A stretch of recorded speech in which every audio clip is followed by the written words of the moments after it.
ডান দিকে 75 থাকবে, ঠিক আছে? আর উপর থেকে নিচের দিকে 10 থেকে 15 ডিগ্রি, ঠিক আছে? এই আর যখন তুমি ওয়েল্ডিং করবা এটারে এইভাবে মারবা না। আমার ওয়েল্ডিং করবো কীভাবে? এভাবে রাউন্ড ওয়ার মতো। হ্যাঁ, এই শুরু করছো, এই টান দিয়া এখানে দাঁড়াইবা, এখানে টান দিয়া এখানে ওয়েট করবা 1 2 3, আবার নিবা 1 2 3 1 2 3 1 2 3, ঠিক আছে? হ্যাঁ, কারণ হচ্ছে কি এই যে ভ্যাবেল ফেস, এই ভ্যাবেল ফেসে যদি নিচে চলে আসো তুমি, তাহলে তোমার ওয়েল্ডিং আঁকাবাঁকা হয়ে যাবে।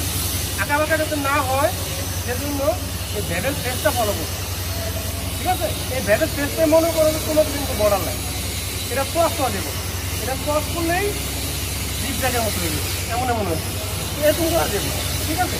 সবসময় ভ্যাবেলের 2 ফেস, নিচে এবং উপরে 2টা ফেস অবশ্যই যাতে পরিপূর্ণ থাকে। ওয়েল্ডিং করার যখন ফিল আপ করো, রুট মারো, হট মারো, ফিলিং করো, তাই না? ফিল আপ করার সময় তুমি অবশ্যই খেয়াল রাখবে এই ফেসগুলো, যেগুলো হয়তো কোনো মতো নষ্ট না হয়, ঠিক আছে? এখন দেখো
এই আছে